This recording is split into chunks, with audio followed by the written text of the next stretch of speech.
हे मेरे धर्ममय परमेश्वर, जब मैं पुकारूं तब तू मुझे उत्तर दे। जब मैं सकेती में पड़ा तब तूने मुझे विस्तार दिया। मुझ पर अनुग्रह कर और मेरी प्रार्थना सुन ले। हे मनुष्यों के पुत्रों, कब तक मेरी महिमा के बदले अनादर होता रहेगा? तुम कब तक व्यर्थ बातों से प्रीति रखोगे और झूठी युक्ति की ओर मैं रहोगे? यह जान रखो कि यहोवा ने भक्त को अपने लिए अलग कर रखा है।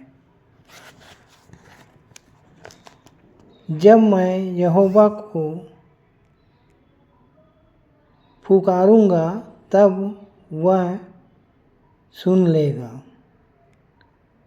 काँपते रहो और पाप मत करो। अपने अपने बिछौने पर मन ही मन सोचो और चुपचाप रहो। मैं मुख्य आचार्य R.K. सोनवानी आप सभी को जय मसीह की। आज की ऑनलाइन रविवारी आराधना परमेश्वर पिता, परमेश्वर पुत्र और पवित्र आत्मा के नाम से प्रारंभ करते हैं। आमीन और आमीन। जन्मदिन की खुशी में एक गीत गा लेंगे। हमन गाना बाबू से 18 नंबर मयान संगीत सनानना सांगत में आंधी थमाए।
चरनी माँ जन्मे जी यीशु महाराजा, चरनी माँ जन्मे जी यीशु महाराजा।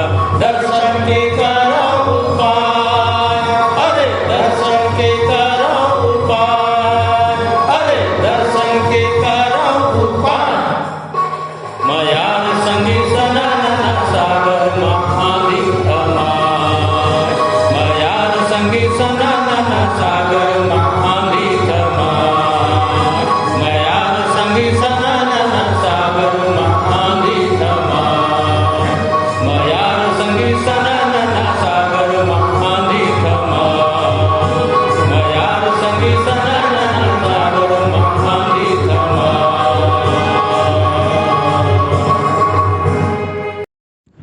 आप सबको जय मसीह की। मेरा नाम विमला सूर्यवंशी है और विश्वासी मंदिर आते हुए लगभग मुझे 13 वर्ष हो गए हैं। मैं परमेश्वर पिता का और अपने अगुओं का धन्यवाद करती हूँ कि आज हमें यह सुंदर अवसर को दिए हैं कि हम उत्तरवादी की रीति से पढ़ने के लिए निकाल लेंगे लूका रचित सुसमाचार पहला अध्याय 1 से 25 पद तक पढ़ लेंगे। और पढ़ने में पहला पद मैं पढ़ूंगी और दूसरा पद भाई अजीत कस्तूरिया के साथ आप सब मिलकर पढ़ेंगे। आप सबको जय मसीह की। मेरा नाम अजीत कस्तूरिया है और प्रभु में आए लगभग 12 वर्ष हो गए हैं।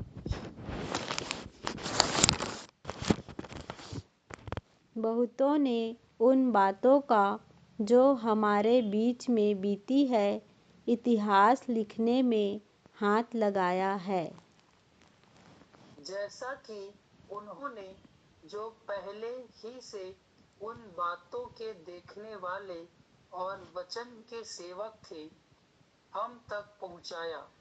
इसलिए हे श्रीमान थियुपिलुस, मुझे भी यह उचित मालूम हुआ कि उन सब बातों का संपूर्ण हाल आरंभ से ठीक ठीक जांच करके उन्हें तेरे लिए क्रमानुसार लिखूं, ताकि तू यह जान ले कि वे बातें जिनकी तूने शिक्षा पाई हैं कैसी अटल हैं।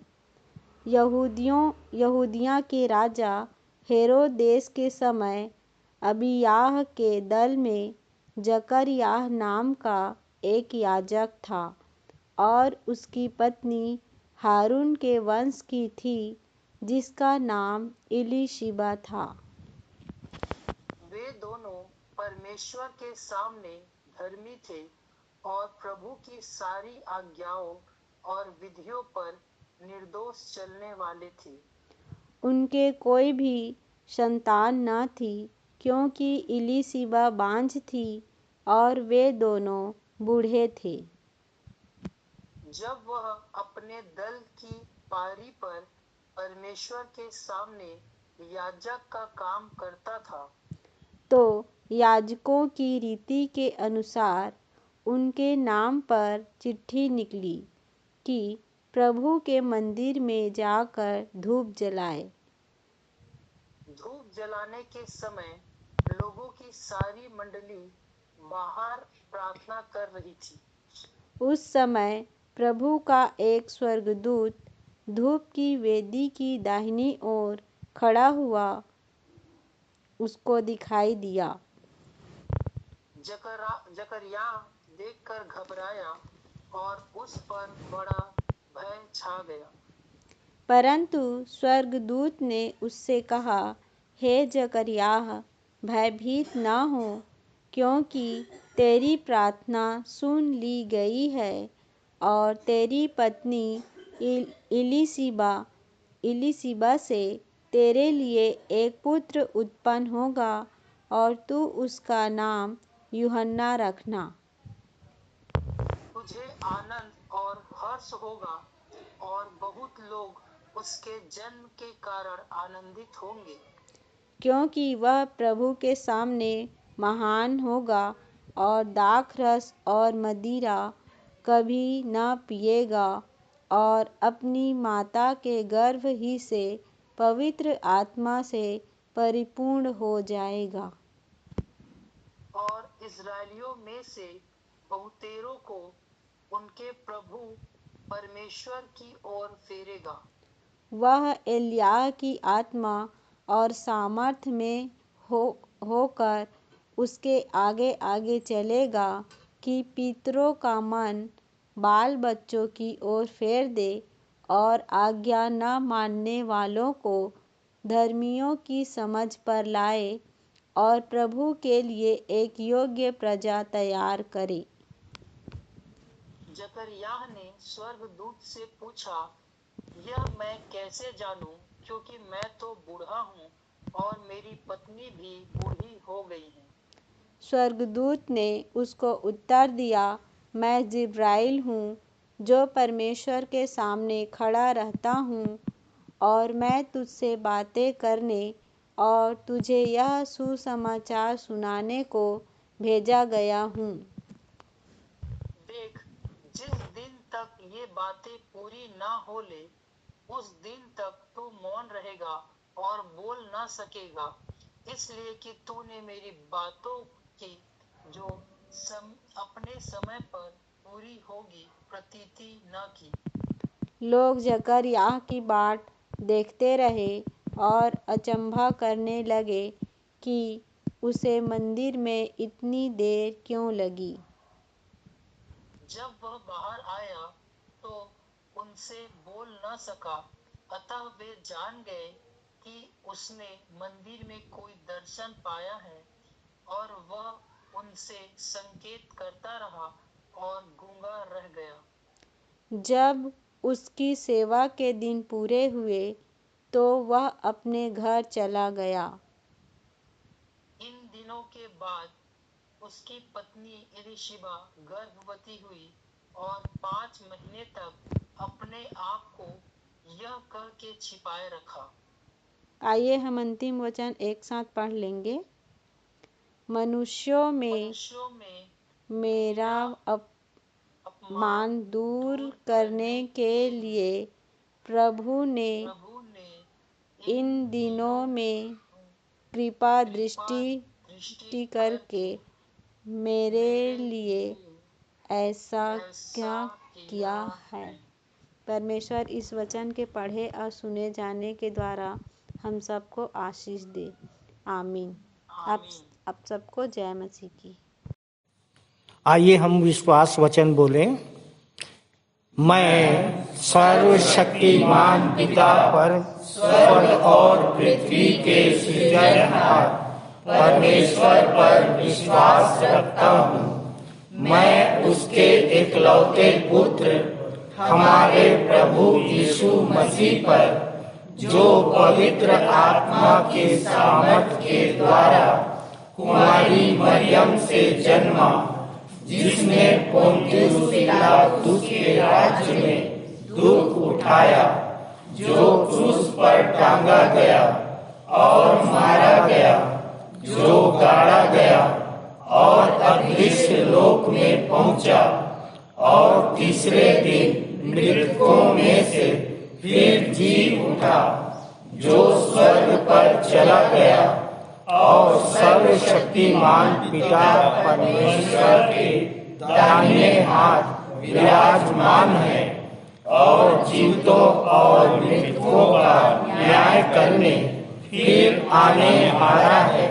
विश्वास रखता हूँ मैं पवित्र आत्मा पर, पवित्र सारी कलीसिया पर, संतों की संगति पर, देह के पुनरुत्थान पर, पापों की क्षमा पर और अनंत जीवन पर विश्वास रखता हूँ। आमीन। आप सबको आचार्य पंडित चंद्रशेखर देव तिवारी शास्त्री की ओर से जय मसीह की। आइए हम आज की रविवारी प्रार्थना करें। महान सामर्थी परमेश्वर पिता, हम आपको धन्यवाद देते हैं, आपकी स्तुति महिमा जय जयकार बड़ाई प्रशंसा करते हैं प्रभु जी। धन्यवाद देते परमेश्वर पिता हर एक आशीष हर एक उपकार के लिए। धन्यवाद देते परमेश्वर पिता आपके सद्भुत और महान प्रेम के लिए। यीशु मसीह ने हमारे कारण क्रूस पर प्राण दिया, लहू बहाया, और उसके लहू बहाए जाने से हमारे पापों की क्षमा है, और फिर हमें धर्मी ठहराने के लिए वो जिलाया भी गया। धन्यवाद देते हैं प्रभु जी कि यीशु मसीह में तूने हमें अनंत जीवन, उद्धार, शांति, पापों की क्षमा दिया है प्रभु जी। प्रेमी प्रभु परमेश्वर पिता, हम धन्यवाद देते परमेश्वर पिता आज की इस रविवारी आराधना के लिए प्रभु जी। इस आराधना में हम आपकी अगुवाई चाहते परमेश्वर पिता कि शुरू से अंत तक आप हमारी अगुवाई मार्गदर्शन करें, पवित्र आत्मा के द्वारा अगुवाई करें प्रभु जी। हम प्रार्थना करते हैं विश्वासी मंदिर कलीसिया के लिए और इस कलीसिया से जुड़े हुए एक एक लोगों के लिए, संचालक जी, सह संचालक, आचार्यगण और उनके परिवार और सेवा कार्य के लिए हम प्रार्थना करते हैं परमेश्वर पिता कि प्रभु जी जब सभी सेवा कार्य में लगे हुए हैं, सब जाति के लोगों को आपके वचन को बताते हैं, तो हर एक की अगुवाई करें परमेश्वर पिता कि बहुत से आत्माओं को जीतने वाले हो सके, बहुत से फल लाने वाले हो सके और ऐसे बहुत से लोगों को हम प्रभु जी स्वर्ग राज में भागीदार बना सके परमेश्वर पिता।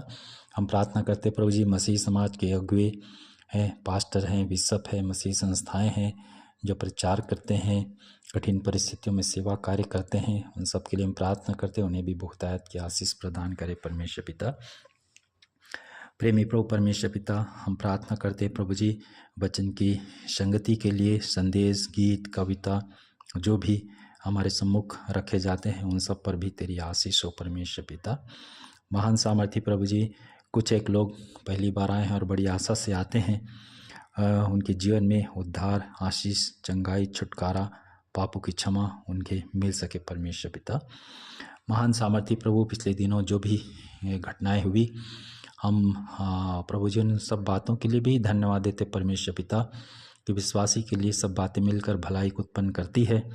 हालांकि हमें कुछ परेशानी हुई, लेकिन उन परेशानियों से तूने हमें निकाल लिया परमेश्वर पिता, एक सुंदर जगह हमको दिया है आराधना के लिए, हम इसके लिए भी आपको धन्यवाद देते हैं। साथ ही प्रभु जी हमारे लिए खुद की एक अच्छी जगह व्यवस्था हो सके, उसके लिए हम जबकि ज़मीन की तलाश कर रहे हैं, एक अच्छा जगह में हमें वो मिल सके, स्थान मिल सके और वहाँ पर हम सभी विश्वासी मंदिर के लोग एकत्रित होकर आपके नाम की महिमा, स्तुति, आराधना कर सके, संगति कर सके और प्रतिदिन प्रभु जी बिना किसी रुकावट के आपकी सेवा कार्य जारी रह सके परमेश्वर पिता।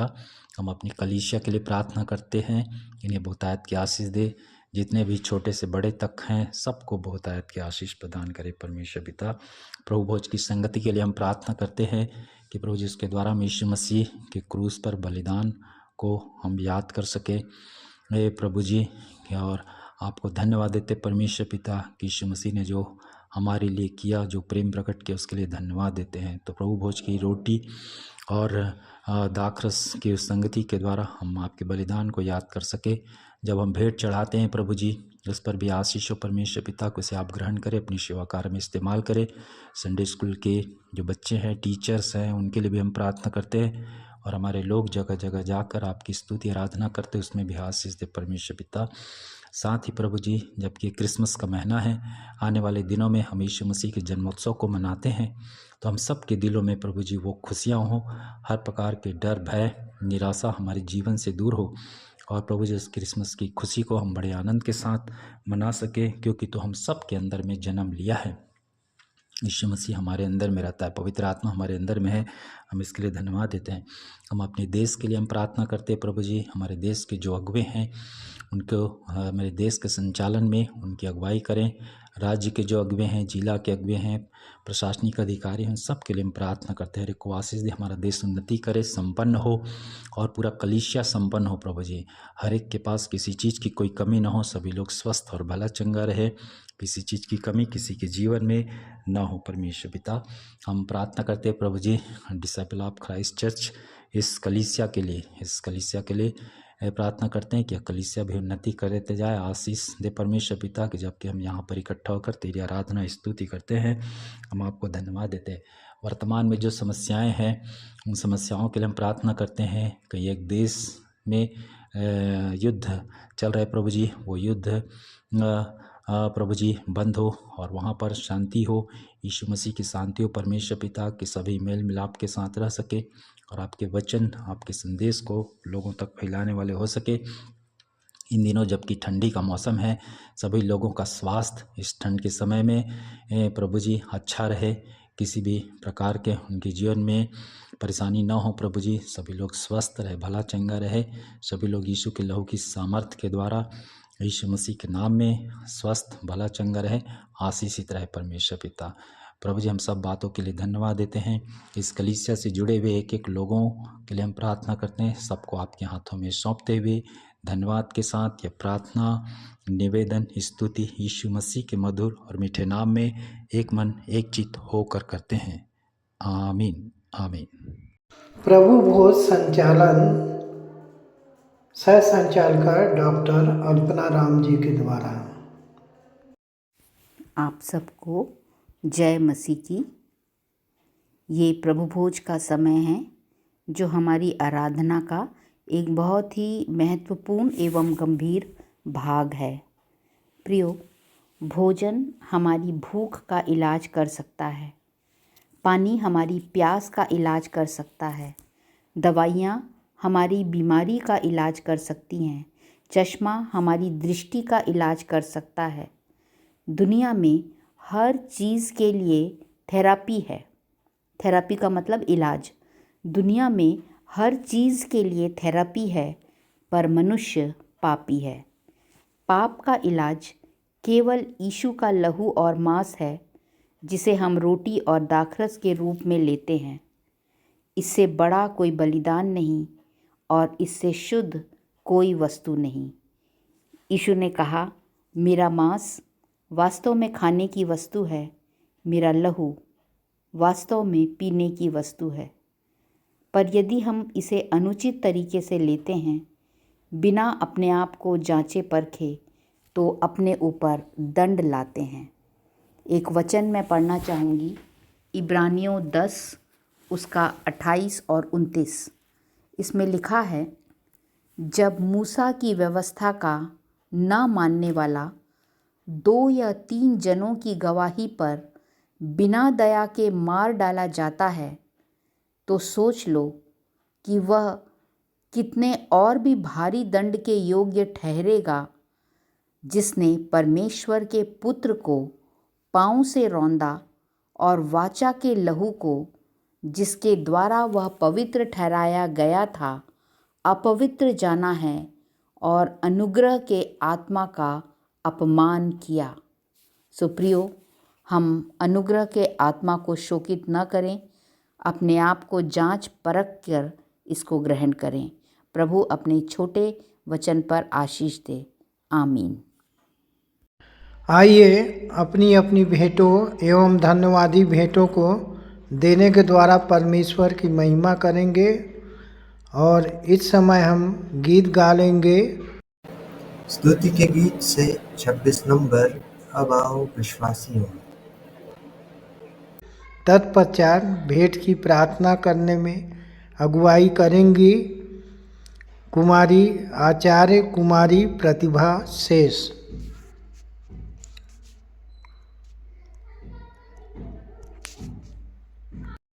हम बड़े दिन की खुशी में स्तुति के गीत से गीत नंबर 26 से गा लेंगे।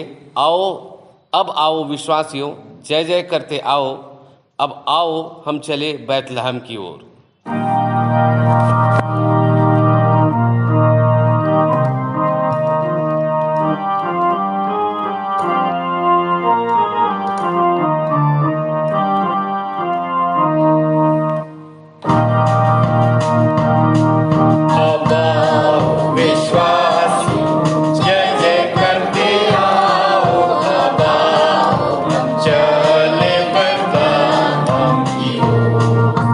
Journey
आप सभी को जय मसीह की। मैं आचार्य कुमारी प्रतिभा शेष। आइए हम भेंट की प्रार्थना में जाएं। आकाश के झरोखे खोलकर अपरंपार आशीषों के बारिश करने वाले हमारे सर्वशक्तिमान अनुग्रहकारी प्रेमी पिता परमेश्वर, इस विश्राम दिन में प्रभु बड़े धन्यवाद के साथ आपके चरणों के करीब आते हैं पिता। धन्यवाद करते हैं पिता, आपके नाम से हम सभी विश्वासी भाई बहन इकट्ठे होने पाए पिता परमेश्वर। और धन्यवाद के साथ पिता प्रार्थना निवेदन करते हैं पिता परमेश्वर कि प्रभु जी आपने जो हमें आशीषें दी हैं पिता परमेश्वर धन के रूप में प्रभु, उन्हीं आशीषों में से कुछ अंश प्रभु आपके चरणों के करीब भेंट स्वरूप लाए हैं पिता। दया करके आप इसे ग्रहण करिए प्रभु जी। और जिन छोटे बड़े हाथों ने प्रभु जी ये भेंटें आपको समर्पित की हैं पिता, आप उनके समर्पण को जानते हैं, आप उनके मन को जानते हैं प्रभु जी। होने दे पिता उन पर, उनके पूरे परिवार पर आपकी बहुतायत की आशीष बनी रहे, उनके खत्ते हमेशा भरे रहें और किसी भी भली वस्तु की कमी घटी उनके जीवन में ना होने पाए पिता। और प्रभु जी उनका जीवन छलकता हुआ होने पाए पिता परमेश्वर। धन्यवाद करते हैं पिता, चाहे वो खुली भेंट हो चाहे धन्यवादी भेंट हो प्रभु जी, उन सब पर पिता आपकी बहुतायत की आशीष हो प्रभु जी। पिता परमेश्वर हर एक के जीवन को जानते हैं प्रभु जी। और जो भी प्रभु जी चाहे शादी की सालगिरह हो, चाहे जन्मदिन हो या नौकरी मिलने की खुशी हो, और बहुत से कारण हैं पिता जिसके कारण से उन्होंने अपनी भेंटें समर्पित की हैं, आप उन कारणों को जानते हैं। उन सब पर आपकी आशीष हो पिता। और ये भेंटें पिता परमेश्वर जिन हाथों में जाती है प्रभु, आप उन्हें भी आशीषित करिए पिता। और ये भेंटें आपके राज्य और महिमा के अगुवाई में होने पाए पिता परमेश्वर। प्रभु जी होने दे पिता परमेश्वर, इन भेंटों पर आपकी आशीष निरंतर बनी रहे। जिस तरह आपने 5 रोटी 2 मछली से 5000 को खिलाया पिता परमेश्वर, वैसे ही प्रभु जी ये भेंटें पिता उसी आश्चर्य कर्म वैसे ही आश्चर्य कर्म इन भेंटों के द्वारा हो सके पिता। प्रभु जी हमें मौद्रिक मानसिकता से बचाना और निर्बलता में सामर्थ्य की शक्ति देना पिता परमेश्वर। और हम अपने सारे मन, सारे प्राण, सारी बुद्धि और सारी शक्ति के साथ पिता आपसे प्रेम कर सके और अपने आप को जीवित, पवित्र और आपको भावता हुआ बलिदान करके चढ़ा सके पिता परमेश्वर। आगे की शेष आराधना को आपके समर्थी हाथों में सौंपते हुए और सारी आदर महिमा आपको देते हुए प्रार्थना प्रभु यीशु के नाम से मांग लेते हैं, आमीन। आप सबको जय मसीह की। आइए अंत में सुन लेते हैं अपने मंदिर के संचालक जी द्वारा पिछले सप्ताह के संदेशों की समीक्षा एवं उत्तरवादी पाठ पर संक्षिप्त टिप्पणी तथा आज के व्यवहारिक जीवन में इसका उपयोग। प्रभु यीशु मसीह के मधुर और मीठे नाम में आप सबको फिर से एक बार जय मसीह की। प्रियो, बड़े दिन का महीना आ गया और ये बड़ा दिन हमारे लिए बहुत ही अद्भुत है। यानी कुछ दुख भी है, परेशानी भी है, परंतु हम आशा रखते हैं कि कुछ न कुछ आश्चर्य कर्म भी होगा जो अब तक हमने नहीं देखा है, वो सब कुछ होगा और वैसा कुछ हो भी रहा है। सो प्रियो, बड़ी गंभीरता से प्रार्थना करें और वचनों पर गंभीरता से ध्यान लगाएं, क्योंकि आज का उत्तरवादी पाठ है लूका 1:1 से 25। और जब मसीहा पृथ्वी पर आ रहा है, परमेश्वर की योजना पूरी हो रही है, तो दिखे कैसी कैसी बातें होती रहती हैं और कैसी कैसी घटनाएं होती हैं, और उसके साथ ही साथ कैसे कैसे आश्चर्य कर्म भी होते हैं। और उसी को हम पढ़ने जा रहे हैं लूका 1, और मैं इसके 1 से 4 आयत को आपके सामने पढ़ूंगा, इसलिए कि ये पुरानी बाइबल से मैं पढ़ रहा हूँ। इसलिए कि बहुतों ने उन बातों का जो हमारे बीच में बीती हैं इतिहास लिखने में हाथ लगाया है, और जैसा कि उन्होंने जो पहले ही से इन बातों के देखने वाले और वचन के सेवक थे हम तक पहुंचाया। इसलिए हे श्रीमान थियोफिलुस, मुझे भी यह उचित मालूम हुआ कि उन सब बातों का संपूर्ण हाल आरंभ से ठीक ठीक जांच करके उन्हें तेरे लिए क्रमानुसार लिखूं, कि तू यह जान ले कि वे बातें जिनकी तूने शिक्षा पाई है कैसी अटल हैं। प्रियो, कितनी सुंदर बात यहाँ पे कहता है वो थियो, और शब्द आया है हे श्रीमान थियोफिलुस। ये जो लेखक है इस पुस्तक का वो डॉक्टर लूका है, और समझ लीजिए कि ये ऐसा व्यक्ति है जो कि यीशु मसीह के साथ चला नहीं, शायद देखा भी नहीं होगा, और वो सिर्फ ये जांच कर रहा है कि कितने सुसमाचार के बारे में कितनी बातें लिखी गई और कितनी प्रामाणिक है या नहीं है, और वो अपने इस प्रिय को समझाना चाह रहा है, और इसलिए ये पत्र लिखी गई। और देखिए थियोफिलुस का जो अर्थ है टीकाकारों के अनुसार ये परमेश्वर का प्रिय मित्र इसका अर्थ कहा जाता है, और ये एक प्रिय भी था और मित्र भी था, और एक कोई ऊंचे पद का ये व्यक्ति था, और उसको ये समझाने का प्रयास कर रहा है। सो प्रियो, आगे हम देखते हैं 5 से 7 पद। अब मैं ये गिडियन बाइबल से पढ़ रहा हूं।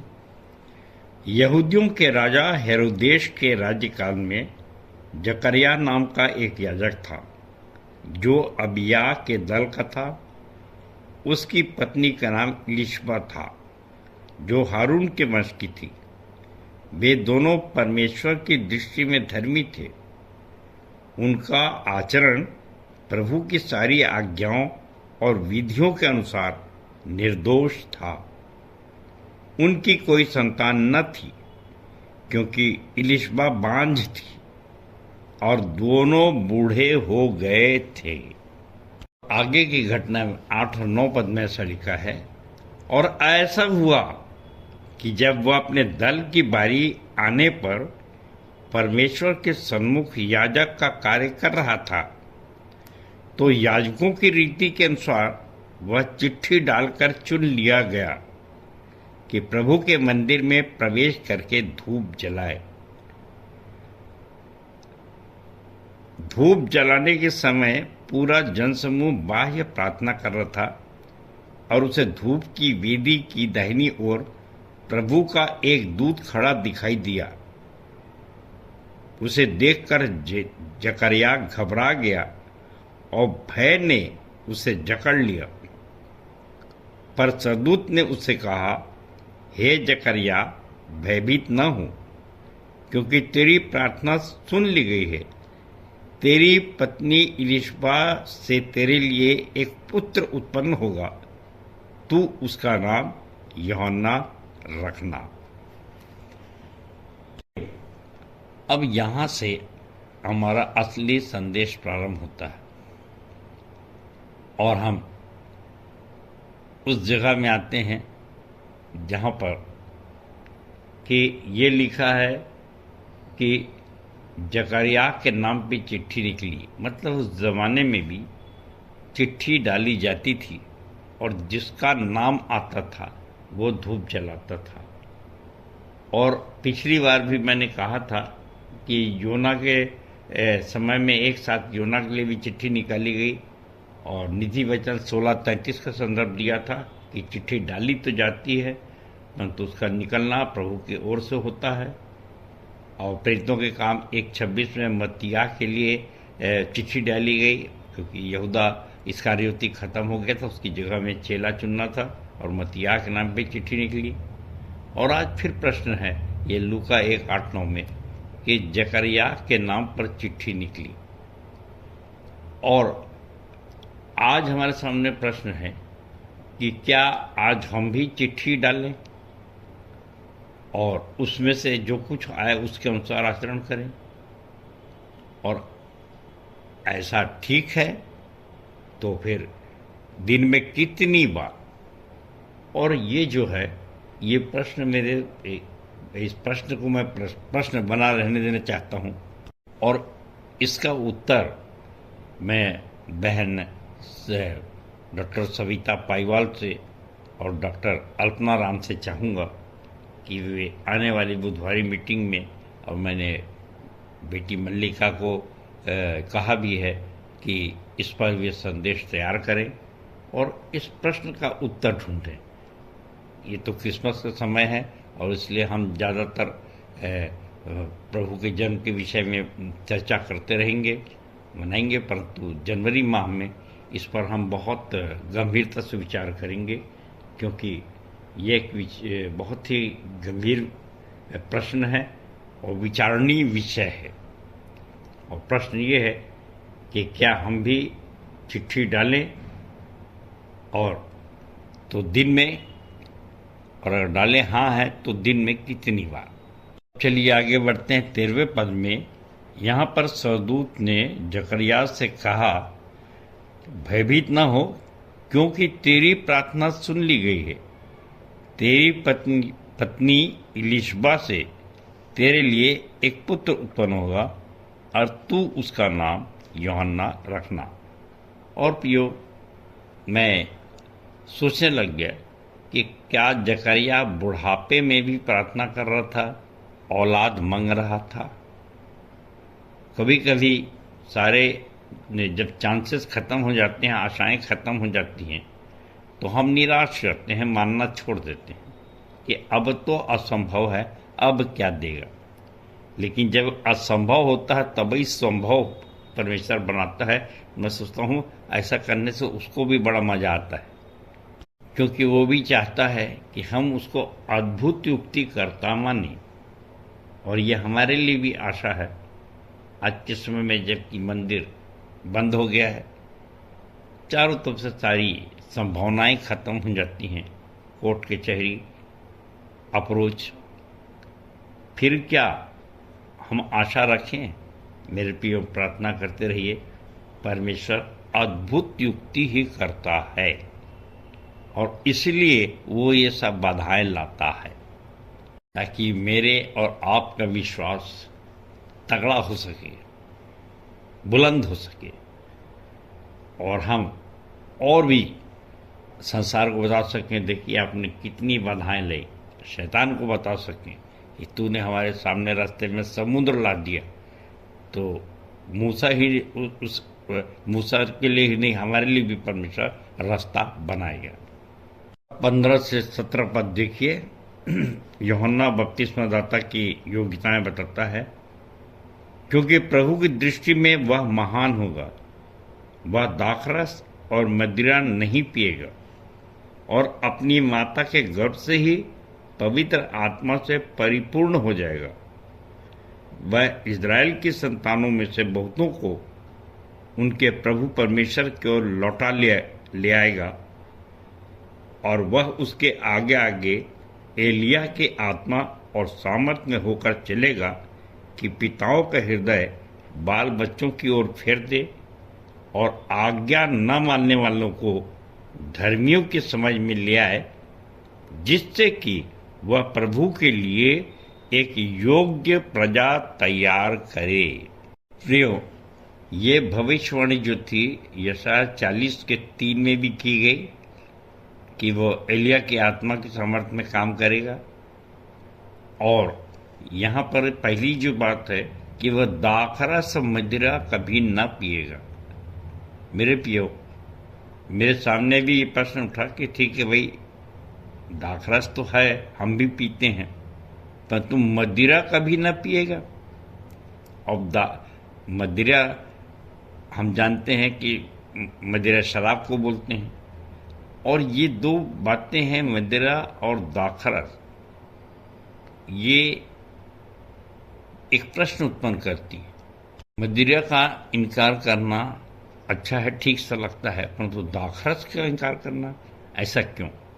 तो इसके लिए हमको पुराने नियम की पुस्तक गिनती 6 में जाना पड़ेगा और वहाँ पर ये कुछ बातें बताई गई हैं। जो नाजिर होता था परमेश्वर के काम करने के लिए चुना हुआ, उसकी योग्यता क्या क्या होनी चाहिए।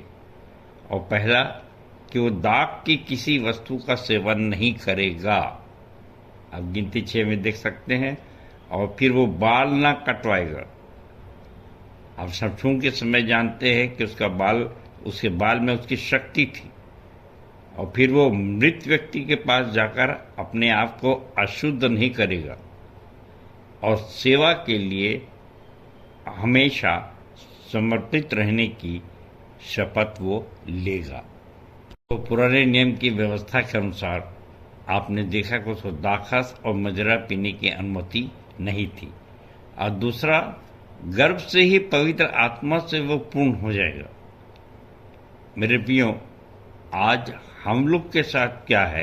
क्या हम जानते हैं कि गर्भ से ही हम पाप से परिपूर्ण रहे हैं और अब आवश्यक है कि हम पवित्र आत्मा को अर्जित करें, पवित्र आत्मा से नया जन्म प्राप्त करें और पवित्र आत्मा से परिपूर्ण हो जाएं। और तीसरा पॉइंट है, बहुतेरों को प्रभु के पास लाएगा। ये इजरायली में से, उस कौम में से उनको भी छांट कर वो प्रभु में लाएगा। अगर साधारणतः हम लोग चर्चा करते हैं कि इजरायली, हम उनको मानते हैं जो फॉलोअर हैं, प्रभु यीशु मसीह के पथ पे चलने वाले लोग हैं। चौथा है, वह एलिया की आत्मा और सामर्थ्य में होकर कार्य करेगा। सो प्रियो, यहाँ पर ये एक प्रश्न उठता है कि एलिया के सामर्थ्य में क्यों काम करेगा? वो मूसा और इब्राहिम की आत्मा में क्यों नहीं काम करता? उसकी सामर्थ्य के अनुसार कार्य क्यों नहीं करता? तो एलिया में ऐसी क्या खासियत थी? प्रियो, इसके पहले कि हम इस पर विचार करें, मैं अपने संदेश के दूसरे भाग में जा रहा हूँ और वहाँ पर हम इन बातों को देखेंगे। आइए चलते हैं।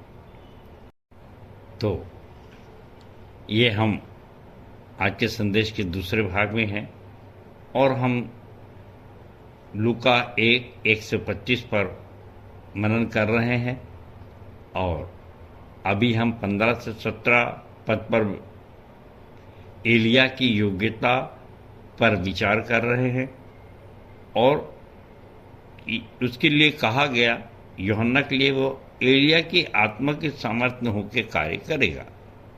तो जब मैं इस पर विचार कर रहा था तो मैंने हमेशा कहा कि जब से आदम हवा बना तब से परमेश्वर की ये योजना रही कि मनुष्य का सुपर मॉडल बनाया जाए। हम 70-80 साल 90 साल जैसे जीते हैं और जिए, मनुष्य तो मिट्टी से बना है, मिट्टी में मिल जाता है, इस प्रकार की बातें हुई। बहुत सी अच्छाइयाँ भी थी, बहुत सी बुराइयाँ भी होती हैं, पर परमेश्वर जिस मॉडल को बनाना चाहता है, जिसको बोलते हैं लेटेस्ट वर्जन, और मतलब ये क्या बोलना चाहिए हिंदी में, उसको सबसे नया मॉडल कह सकते हैं। तो प्रियो, आज भी परमेश्वर उसी श्रृंखला में काम कर रहा है और हम देखते हैं कि विज्ञान के दृष्टिकोण से देखा जाए या कुछ और, तो बहुत सी चीज़ें जो हमारे प्रिय अजीज़ों के सामने को ज्ञान नहीं दिया गया, विशेषकर अपन जैसे मोबाइल के बारे में सोचते हैं तो हमारे प्रिय अजीज एक खबर को दूसरी तक पहुंचाने में बहुत समस्या होती थी। हम लोग तो खैर उस ज़माने के लोग हैं जब चिट्ठियां लिखी जाती थी और हम चिट्ठियों का इंतज़ार करते थे, परंतु अब तो इतना अच्छा हो गया, कभी कल्पना भी नहीं किए थे कि हमारे जेब में मोबाइल होगा और हम आराम से अपनी खबर अपने प्रियों तक पहुंचा सकते हैं। सो प्रियों, जैसे ये मॉडल बदले हैं वैसे ही है कि हमारा प्रकाशन और दर्शन भी बदल रहा है। और जोएल ने भविष्यवाणी भी की थी कि अंत के दिनों में ऐसा होगा कि तुम्हारे नौजवान भविष्यवाणियाँ करेंगे।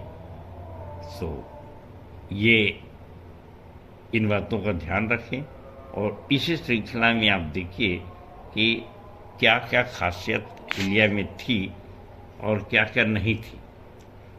एलिया एक बहुत ही साधारण मनुष्य था। हम कहते हैं डरपोक भी था। अगर पहला राजा 19:1-4 पद अगर देखें तो वो इजबेल रानी से घबरा गया था और भाग रहा था। और जबकि इसके पहले अपन जानते हैं कि कितने आश्चर्य कर्म उसने किए। सारपत की विधवा की घटना पहला राजा 17 आपको मालूम ही है कि कैसे उसने उसके बेटे को भी जलाया और जब उसने प्रार्थना की तो पानी गिरा और उसका भंडार भी, उसके पास जो खाद्य सामग्री थी, एक थोड़ा सा आटा और थोड़ा सा तेल, और उसने उसको आशीष दिया। और जब तक वर्षा नहीं हुई वो और उसके रिश्तेदार प्रियजी खाते रहे। ऐसे ऐसे आश्चर्य कब करता है, परंतु उसके साथ ही डर भी गया।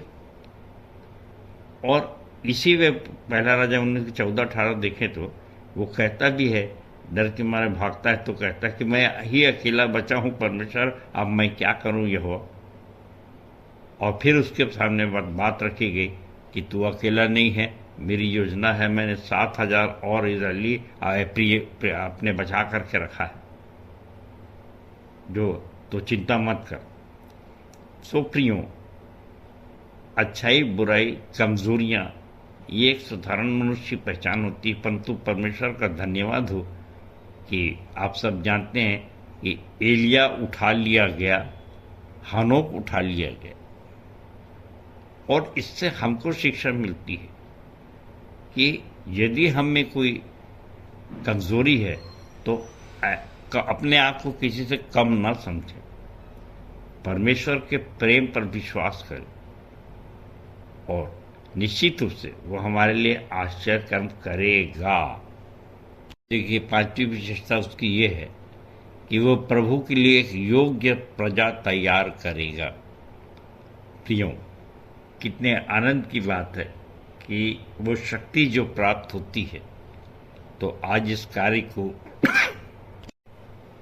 जब पवित्र आत्मा हमारे अंदर आती है, तो उस समय भी जब पवित्र आत्मा आई तो जकरिया और इलिशबा का बुढ़ापे में उनका पुत्र हुआ, उनको पुत्र की प्राप्ति हुई। और आज हमारे लिए ये है कि अगर हमारे अंदर पवित्र आत्मा नहीं होती तो क्या आज हम इतनी आत्मा जीतकर योग्य प्रजा तैयार करते? निश्चित रूप से ये उसी परमेश्वर का ही काम है, इसी पवित्र आत्मा का काम है जो हमारी अगुवाई करता है। अब 18 से 20 पद जहाँ इस प्रकार से लिखा है कि जकरिया ने स्वर्गदूत से पूछा, मैं इसे निश्चित रूप से कैसे जान सकता हूँ, क्योंकि मैं तो बूढ़ा हूँ और मेरी पत्नी भी बूढ़ी हो गई है। स्वर्गदूत ने उत्तर दिया, मैं जिब्राइल हूँ जो परमेश्वर के सामने खड़ा रहता हूँ। मुझे इसलिए भेजा गया है कि मैं तुझसे बातें करूं और तुझे यह संदेश सुनाऊं। देख, जिस दिन तक ये बातें पूरी ना हो जाएं, तू गूंगा रहेगा और बोल न सकेगा, क्योंकि तूने मेरी बातों पर विश्वास नहीं किया जो ठीक समय पर पूरी होंगी। प्रियो, जब भी कोई संदेश सामने आता है तो कुछ प्रश्न उठते हैं, जो मेरे मन में प्रश्न उठते हैं मैं वो आपके सामने रखता हूँ और अपने विचार भी बताता हूँ और कुछ चीज़ों को छोड़ देता हूँ आपके ऊपर कि आप सोचिए कि जब वो स्वर्गदूत अपना परिचय देता है, मैं जिब्राइल स्वर्गदूत हूँ जो परमेश्वर के सामने खड़े रहता हूँ। मेरे प्रियो, आज हमारे सामने एक स्थिति है। 2 कुरिन्थियों 11:14 में पौलुस कहता है कि 14:15, इसमें कोई आश्चर्य नहीं क्योंकि शैतान भी ज्योतिर्मय स्वरदूत का रूप धारण करता है। इसलिए यदि उसके सेवक भी धार्मिकता के सेवक होने का रूप धारण करते हैं तो इसमें कोई आश्चर्य नहीं और उनका अंत उनके कार्यों के अनुसार होगा।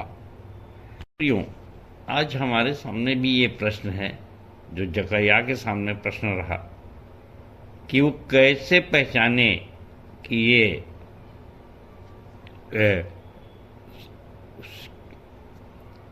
क्योंकि शैतान भी आप भी सरदूतों जैसा उज्जवल रूप धारण करता है, तो ये कौन सा रूप धारण किया होगा और इन दोनों में अंतर क्या हो सकता है। और आज के समय तो हम तो कंफ्यूज होते हैं। जहाँ भ्रमित हुए, दो चित्ता हुए, शंका हुई, तो अब हम क्या करें, कैसे पहचानें? ये प्रश्न है, ज्वलंत प्रश्न है। और फिर क्या हम जल्दी से चिट्ठी डालें कि प्रभु तू बता कि ये शैतान की ओर से है या परमेश्वर की ओर से है, क्या करें? ये तो कह रहा है मानो, और नहीं माने तो नुकसान होगा, पनिशमेंट मिल जाएगा, फंस गए, बड़ी समस्या है। तो अपनी 40 वर्ष की उम्र में ही जब मैं इन पर विचार कर रहा था तो मैंने पाया, जो आपको बताना चाहता हूं, कि बड़े बड़े सीनियरों सब लोगों के पास गया, बहुत से लोग 99% लोग भ्रम की दुनिया में जी रहे हैं।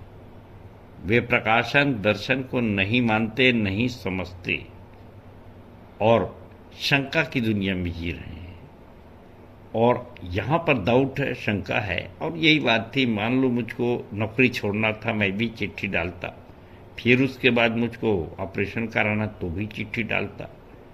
ये मेरी व्यक्तिगत बात थी। आप अपने लिए सोचिए कि हम कहाँ पे डालें और कहाँ पे न डालें, कैसे हम दृढ़ निश्चय पे, निश्चित धारणा से चले, क्योंकि बाइबल तो अपने आप में कहती है कि जो कुछ निश्चित धारणा से नहीं वह पाप है, रोमियो 14:23। और दो चित्तपन है, मैं दो चित्तों से बैर रखता हूँ, भजन संहिता 119-113 और याकूब 4:8 इत्यादि इत्यादि, बहुत ढेर सारे पद है। सो ये क्या, हम कैसे एक निश्चित धारणा से चल सकें? प्रियो, इस तरह को ज़्यादा लंबा न खींचते हुए आपके लिए बड़े आनंद का सुसमाचार मैं फिर से बताना चाहता हूँ कि आपके पास प्रकाशन और दर्शन है, जो उस समय जबकि पेंटिंग महंगी थी तब बोर्ड में लिखे गए और बहुत मेहनत करके पुस्तक में भी छापे गए। और इसलिए आज आवश्यक है कि मैं और आप निश्चित धारणा से बिना शंका किए प्राण देने तक विश्वास योग्य बने रहें, ताकि हम जीवन का मुकुट पा सकें। देखिए आगे के पदों में कि जकरिया को थोड़ी सजा तो मिली, परंतु मज़ा भी आया।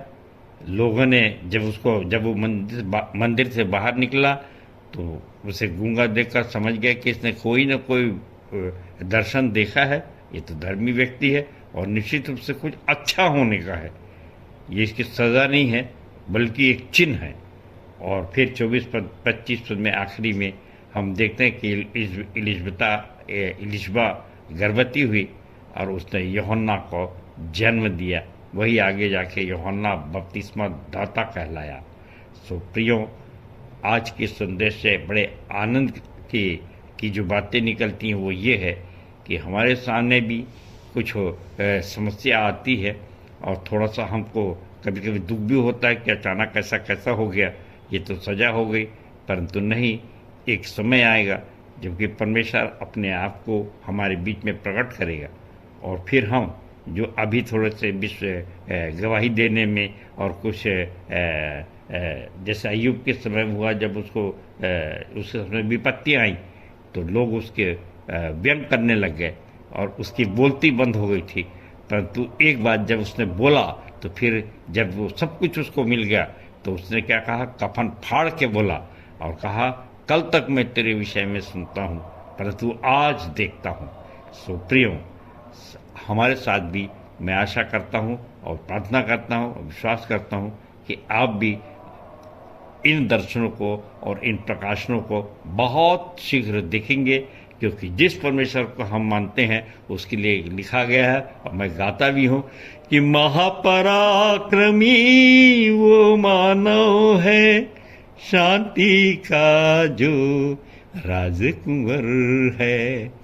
इम्मानुएल नाम है जिसका, इम्मानुएल नाम है उसका, अरे अद्भुत युक्ति करने हारा होगा न कोई दोबारा। पैदा हुआ जो आज इस धरती पर, पैदा हुआ जो आज इस धरती पर, होगा न कोई दोबारा। वो यीशु प्रभु है हमारा, वो यीशु प्रभु है हमारा। सबको जय मसीह की और जय मसीह की। धन्यवाद। उत्तरवादी पाठ पर सुंदर सारगर्भित एवं व्यवहारिक टिप्पणी के लिए अपने संचालक जी का बहुत बहुत धन्यवाद करते हैं। तालियां।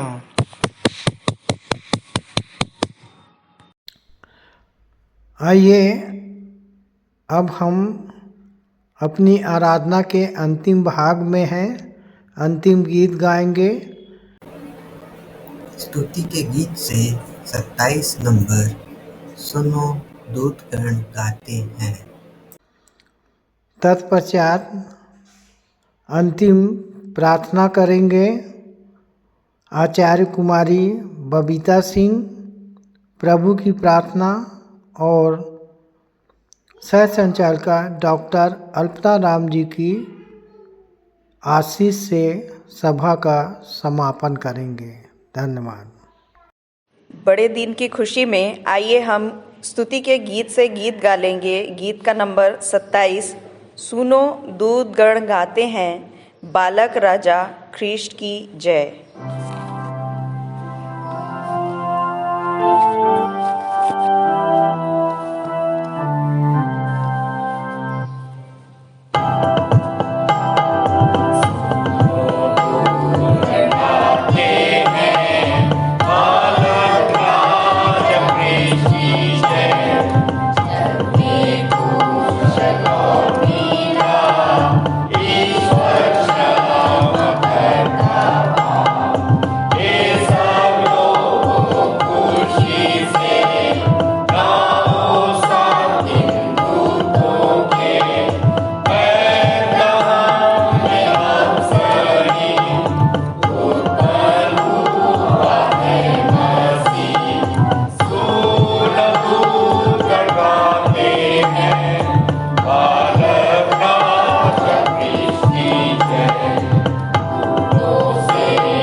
सभी को आचार्य बबीता सिंह की ओर से जय मसीह की। आइए हम प्रार्थना में जाएं। हमारे जीवित सामर्थी अनुग्रहकारी प्रेमी पिता परमेश्वर, बड़े धन्यवाद के साथ हम आपके चरणों में आते हैं प्रभु जी। धन्यवाद करते हैं कि आज के पवित्र विश्राम दिन में हम आपकी स्तुति महिमा करने के लिए इकट्ठे हो सके। और प्रेमी पिता परमेश्वर, हमारा गीतों का गाया जाना, संदेश का दिया जाना, प्रभु भोज की विधि में शामिल होना, भेंटों का चढ़ाया जाना, नए लोगों से परिचय होना, ये सब कुछ आपको सुखदायक सुगंध के रूप में ग्रहण योग्य हो प्रभु जी। हम सबको आप बहुतायत की आशीष दीजिएगा। और धन्यवाद करते हैं प्रभु जी कि आज हमने सीखा कि किस प्रकार आपने इलीशिबा को जब गर्भवती किया प्रभु जी, तो उसने अपने मन में कहा कि मनुष्यों में मेरा अपमान दूर करने के लिए प्रभु ने इन दिनों में कृपा दृष्टि करके मेरे लिए ऐसा किया है। सो प्रेमी पिता परमेश्वर, हम धन्यवाद करते हैं कि आप हमारे ऊपर कृपा दृष्टि बनाए रखते हैं। इसलिए होने दीजिए प्रभु जी कि हम भी निरंतर आपकी संगति में बने रह सकें, आपके वचन में अटल रह सकें प्रभु जी। और प्रेमी पिता परमेश्वर, हम प्रार्थना करते हैं जितने भी भाई बहन अपनी समस्याओं को लेकर आए हैं, फिर चाहे वो शैतानी शक्तियों से ग्रसित हो या बीमार हैं या आर्थिक तंगी में हैं, किसी भी समस्या में हैं, आपकी बड़ी दया से उनकी सारी समस्याएं प्रभु यीशु मसीह में होकर दूर हो सके। प्रेमी पिता परमेश्वर, हम प्रार्थना करते हैं आगामी सप्ताह में भी आप हमारी सहायता मदद करिएगा। हम पूरे सप्ताह भर स्वस्थ भले चंगे सुरक्षित रह सकें और फिर से प्रभु जी आपकी इच्छा से हम इकट्ठे होकर आपकी स्तुति महिमा और आराधना करने वाले हो सकें। प्रभु जी, बड़े धन्यवाद के साथ छोटी विनती प्रभु यीशु मसीह के धन्य और मीठे नाम में होकर मांगते हैं, आमीन। तू जो स्वर्ग में है, तेरा नाम पवित्र माना जाए, तेरा राज्य आए, तेरी इच्छा जैसे स्वर्ग में पूरी होती है वैसे ही इस पृथ्वी पर भी पूरी हो। हमारे दिन भर की रोटी आज हमें दे, और जैसे हमने अपने अपराधियों को क्षमा किया है, वैसे ही तू भी हमारे अपराधों को क्षमा कर, और हमें परीक्षा में ना डाल, परंतु बुराई से बचा, क्योंकि राज्य, पराक्रम और महिमा सदा तेरे ही हैं। आमीन। अब शांतिदाता परमेश्वर, जो हमारे प्रभु यीशु को, जो भेड़ों का महान रखवाला है, सनातन वाचा के लहू के गुण से मरे हुओं में से जिलाकर ले आया, तुम्हें हर एक भली बात में सिद्ध करे, जिससे तुम उसकी इच्छाएं पूरी करो, और जो कुछ उसको भाता है उसे यीशु मसीह के द्वारा हम में उत्पन्न करे। सो अब हमारे पिता परमेश्वर का प्रेम, प्रभु यीशु ख्रीष्ट का अनुग्रह और पवित्र आत्मा की शांति और सहभागिता हम में से हरेक के साथ अब से लेकर सदा काल तक होती रहे। आमीन।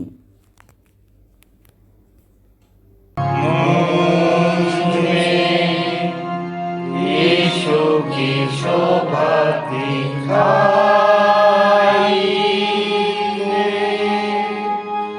उसका अद्भुत प्यारा संगीत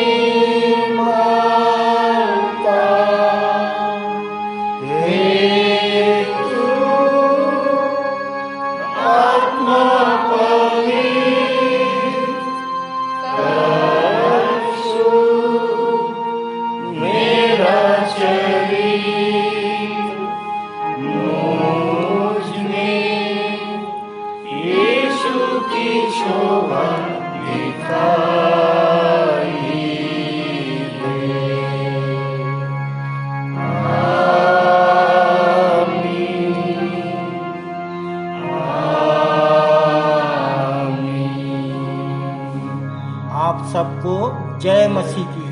जय मसीह की।